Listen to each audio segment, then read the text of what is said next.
ഒരു കാസ്റ്റിംഗ് കോളിന് എങ്ങനെ മനോഹരമായ ഒരു പോർട്ട്ഫോളിയോ ഉണ്ടാക്കിയെടുക്കാം, ഒരു കാസ്റ്റിംഗ് കോളിനെ എങ്ങനെ അപ്ലൈ ചെയ്യണം എന്നുള്ള കാര്യങ്ങളാണ് ഈ വീഡിയോയിൽ സംസാരിക്കുന്നത്. I am challenger, welcome back to my channel.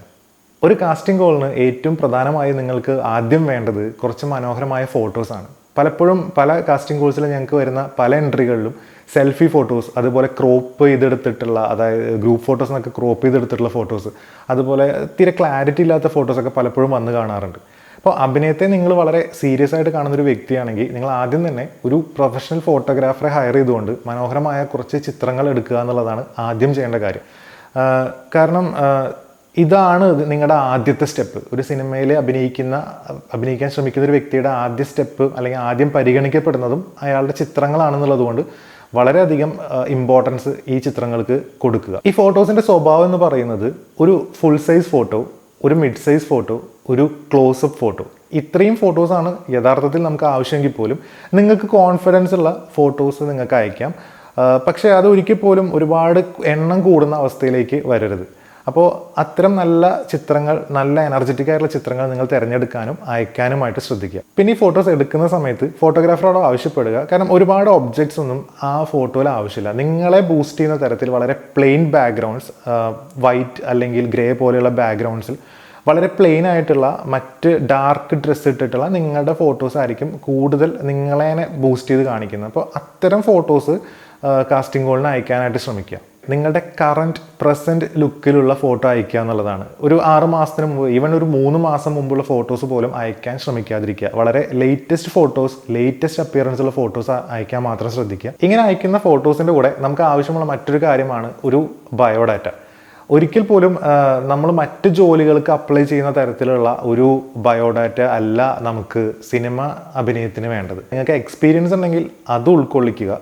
അത് വളരെ പ്രധാനപ്പെട്ട ഒരു കാര്യമാണ്. നിങ്ങൾക്ക് സ്ക്രീൻ ആക്ടിങ്ങിലോ സ്റ്റേജ് ആക്ടിങ്ങിലോ ഉള്ള എക്സ്പീരിയൻസ് നിങ്ങൾക്ക് ഇതിൽ കാണിക്കാം. അതുപോലെ നിങ്ങൾക്ക് ഏതൊക്കെ വാഹനങ്ങൾ ഓടിക്കാൻ കഴിയും, അതുപോലെ നിങ്ങൾക്ക് നീന്താനുള്ള കഴിവുണ്ടോ, ഇത്തരത്തിലുള്ള വളരെ പ്രധാനപ്പെട്ട ചില കാര്യങ്ങൾ ഈ ആക്ടിങ് ബയോഡാറ്റയിൽ ഉൾപ്പെടുത്തേണ്ടതുണ്ട്. അപ്പം ഞാൻ ഇതിൻ്റെ ഒരു ഫോർമാറ്റ് നിങ്ങൾക്ക് ഡിസ്ക്രിപ്ഷനിൽ കൊടുക്കാം, അപ്പോൾ ഒന്ന് ചെക്ക് ചെയ്തേക്ക്. ഇനി നമുക്ക് വേണ്ടത് നിങ്ങളുടെ ഒരു സോളോ പെർഫോമൻസ് വീഡിയോ ആണ്.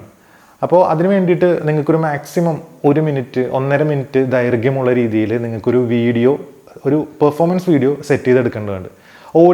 ഓഡീഷനിൽ പെർഫോം ചെയ്യുന്ന അതേപോലെ തന്നെ ഒരു ക്യാമറയുടെ മുമ്പിൽ നിന്നുകൊണ്ട് നിങ്ങൾക്ക് നിങ്ങളുടെ അഭിനയ സാധ്യതകൾ പുറത്തെടുത്തുകൊണ്ട് കാണിക്കാവുന്ന ഒരു സബ്ജക്റ്റ് ചൂസ് ചെയ്തുകൊണ്ട് പെർഫോം ചെയ്യുക എന്നുള്ളതാണ് ഈ 1.5 മിനിറ്റ് ദൈർഘ്യമുള്ള ഈ പെർഫോമൻസ് വീഡിയോ കൊണ്ട് ഉദ്ദേശിക്കുന്നത്. അപ്പോൾ അങ്ങനെ ഒരെണ്ണം ഷൂട്ട് ചെയ്ത് തയ്യാറാക്കുക. പെർഫോമൻസ് വീഡിയോടൊപ്പം തന്നെ നിങ്ങൾ മുന്നേ അഭിനയിച്ചിട്ടുള്ള ഷോർട്ട് ഫിലിംസ് അല്ലെങ്കിൽ ഫിലിംസ്, ഇതിലെ ഭാഗങ്ങൾ കട്ട് ചെയ്തുകൊണ്ട് ഉണ്ടാക്കുന്ന ഒരു ഷോർട്ട് റീൽ കൂടെ നിങ്ങൾക്ക് അറ്റാച്ച് ചെയ്യാൻ കഴിയുകയാണെങ്കിൽ അത് നിങ്ങൾക്ക് വളരെ ഹെൽപ്ഫുൾ ആയിരിക്കും. അപ്പം ഒരു പെർഫോമൻസ് വീഡിയോടൊപ്പം തന്നെ പറ്റുമെങ്കിൽ ഉണ്ടെങ്കിൽ ഒരു ഷോർട്ട് റീൽ കൂടെ അറ്റാച്ച് ചെയ്യാനായിട്ട് ശ്രമിക്കുക. ഇനി നമുക്ക് അടുത്തത് വേണ്ടതാണ് ഇൻട്രൊഡക്ഷൻ വീഡിയോ. പലരും ചോദിച്ചിട്ടുണ്ട്, ഇപ്പം നമ്മൾ ഓൾറെഡി ബയോഡാറ്റ, പേര്, വയസ്സ്, ഏജ് ഒക്കെ വെച്ച് നമ്മൾ അയക്കുന്നുണ്ട്, പിന്നെ എന്താണ് ഒരു ഈ ഇൻട്രൊഡക്ഷൻ വീഡിയോയുടെ പ്രസക്തി എന്താണെന്ന് ചോദിച്ചിട്ടുണ്ട്. ബേസിക്കലി അത് നിങ്ങളുടെ കോൺഫിഡൻസ് ലെവൽ എന്താണെന്ന് മനസ്സിലാക്കുന്നതിനും നിങ്ങൾക്ക് ക്യാമറ നിങ്ങൾ എങ്ങനെ ഫേസ് ചെയ്യണമെന്ന് മനസ്സിലാക്കുന്നതിനും, ഒപ്പം തന്നെ നിങ്ങളുടെ ഭാഷാ ശൈലി മനസ്സിലാക്കുന്നതിനും, നിങ്ങളുടെ ശബ്ദത്തിൻ്റെ ക്വാളിറ്റി മനസ്സിലാക്കുന്നതിനും, നിങ്ങളുടെ കണ്ണുകളുടെ ഒരു അറ്റൻഷൻ, ഇതൊക്കെ മനസ്സിലാക്കുന്ന ഒരു ഓവറോൾ നിങ്ങളെന്താണെന്ന് മനസ്സിലാക്കുന്നതിന് വേണ്ടി ഉള്ള ഒരു വീഡിയോ ആണ് ഈ സെൽഫ് ഇൻട്രൊഡക്ഷൻ വീഡിയോ എന്ന് പറയുന്നത്. അപ്പോൾ സെൽഫ് ഇൻട്രൊഡക്ഷൻ വീഡിയോയിൽ നമ്മളെ പേര് പറയാം, നമ്മുടെ വയസ്സ് പറയാം, നമ്മുടെ സ്ഥലം പറയാം, നിങ്ങളുടെ ഹോബീസും അതുപോലെ തന്നെ നിങ്ങളുടെ അംബിഷൻസും എല്ലാം ഈ സെൽഫ് ഇൻട്രൊഡക്ഷൻ വീഡിയോയിൽ പറയാം.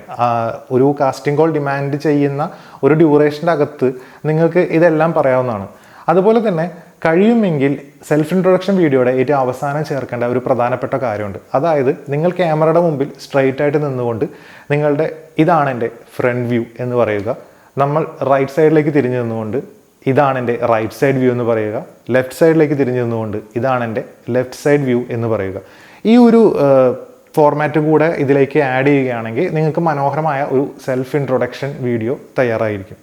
ഈ ഒരു രീതിയിൽ സെൽഫ് ഇൻട്രൊഡക്ഷൻ വീഡിയോ നിങ്ങൾക്ക് ക്രിയേറ്റ് ചെയ്യാൻ കഴിയുകയാണെങ്കിൽ അത് നല്ലൊരു സ്റ്റാൻഡേർഡ് ക്വാളിറ്റി ഉള്ള ഒരു സെൽഫ് ഇൻട്രൊഡക്ഷൻ വീഡിയോ ആയിരിക്കും. ഇപ്പോൾ പറഞ്ഞ ഈ കാര്യങ്ങളെല്ലാം വെച്ചുകൊണ്ട് തന്നെ നിങ്ങൾക്കിപ്പോൾ മനോഹരമായ ഫോട്ടോസ് കയ്യിലുണ്ട്, നല്ല രീതിയിൽ എഴുതപ്പെട്ടിട്ടുള്ള ഒരു ബയോഡാറ്റ നിങ്ങളുടെ കയ്യിലുണ്ട്, അതുപോലെ നിങ്ങൾ പെർഫോം ചെയ്ത ഒരു 1.5 മിനിറ്റ് ദൈർഘ്യമുള്ള ഒരു വീഡിയോ നിങ്ങളുടെ കയ്യിലുണ്ട്, ഇതുപോലെ തന്നെ ഒരു ഷോർട്ട് റീൽ നിങ്ങളുടെ കയ്യിലുണ്ട്, പ്ലസ് ഒരു സെൽഫ് ഇൻട്രൊഡക്ഷൻ വീഡിയോ നിങ്ങളുടെ കയ്യിലുണ്ട്.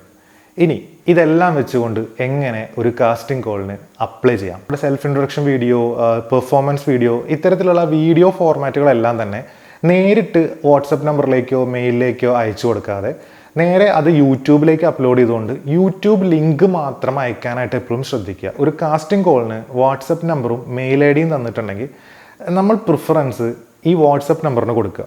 ഒരു മെയിൽ ഐ ഡി കൊടുത്തിട്ടുണ്ടെങ്കിൽ പോലും ഒരു കാസ്റ്റിംഗ് ക്രൂ എപ്പോഴും റെഫർ ചെയ്യുന്നത് വാട്സപ്പിൽ വരുന്ന മെസ്സേജസ് തന്നെയാണ്. ഈ കാസ്റ്റിംഗ് കോളിൻ്റെ വാട്സപ്പ് നമ്പറിലേക്ക് നിങ്ങൾ എൻട്രി അയക്കുന്ന സമയത്ത് കുറച്ചധികം കാര്യങ്ങൾ ശ്രദ്ധിക്കേണ്ടതുണ്ട്. ചില സാഹചര്യത്തിലൊക്കെ കാണാറുണ്ട് ഹായ് ഹലോ, അത് കഴിഞ്ഞൊരു വലിയ പോസാണ്, പിന്നെ ഒന്നുമില്ല. പിന്നെ കാസ്റ്റിംഗ് കോൾ ഡിപ്പാർട്ട്മെൻറ്റിൻ്റെ റിപ്ലൈക്ക് ശേഷമായിരിക്കാം അടുത്ത മെസ്സേജ് വരിക. സാധാരണ ഇതൊരു നല്ല പ്രവണതയല്ല. നമുക്ക് എന്താണോ പറയാനുള്ളത് അതൊരു ഒറ്റ മെസ്സേജിൽ പെട്ടെന്ന് തന്നെ അയക്കുക. ഒരു റിപ്ലൈക്ക് വേണ്ടിയും കാത്തു നിൽക്കേണ്ട. ഒരു ഹായ് ഹൂയ് ഹലോയുടെ ഒരു ആവശ്യം അവിടെ സത്യത്തിൽ വരുന്നില്ല. നിങ്ങൾ ആദ്യം നിങ്ങളുടെ ബയോഡാറ്റ അയക്കുക. അതിന് തൊട്ട് പുറകെയായി നിങ്ങളെടുത്തിട്ടുള്ള നിങ്ങളുടെ ഫോട്ടോസ് അയക്കുക. അതിന് തൊട്ട് പുറകെയായിട്ട് നിങ്ങളുടെ സെൽഫ് ഇൻട്രൊഡക്ഷൻ വീഡിയോയുടെയും അതുപോലെ പെർഫോമൻസ് വീഡിയോയുടെ എല്ലാം ലിങ്ക്സ് അയക്കുക. ഇത്രയും പറഞ്ഞ് ഒരു കൺക്ലൂഷനോട് കൂടി ആ മെസ്സേജ് അവസാനിപ്പിക്കുക. ആ വാട്സപ്പ് നമ്പറിലേക്ക് നിരന്തരമായി ഫോൺ ചെയ്യാതിരിക്കുക.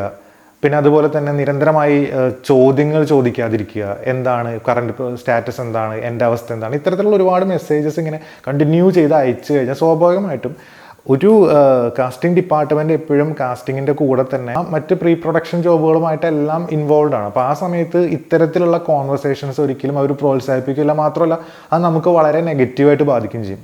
സോ നിങ്ങൾക്ക് ആവശ്യമുള്ള മെസ്സേജസ് എല്ലാം നിങ്ങൾ അയച്ചു കഴിഞ്ഞു.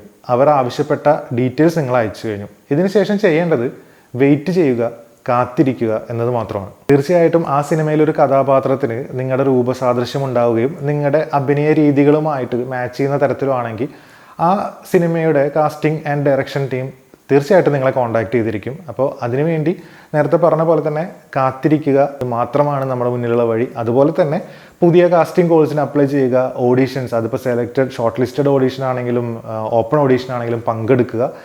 എന്തായാലും നിങ്ങളുടെ മുന്നിൽ നിങ്ങൾ കണ്ടിന്യൂ ചെയ്ത് ശ്രമിക്കുമ്പോൾ നിങ്ങളുടെ മുന്നിൽ എന്തായാലും സിനിമയുടെ വാതിലുകൾ തുറക്കും.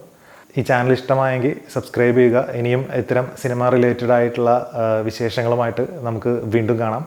Thank you.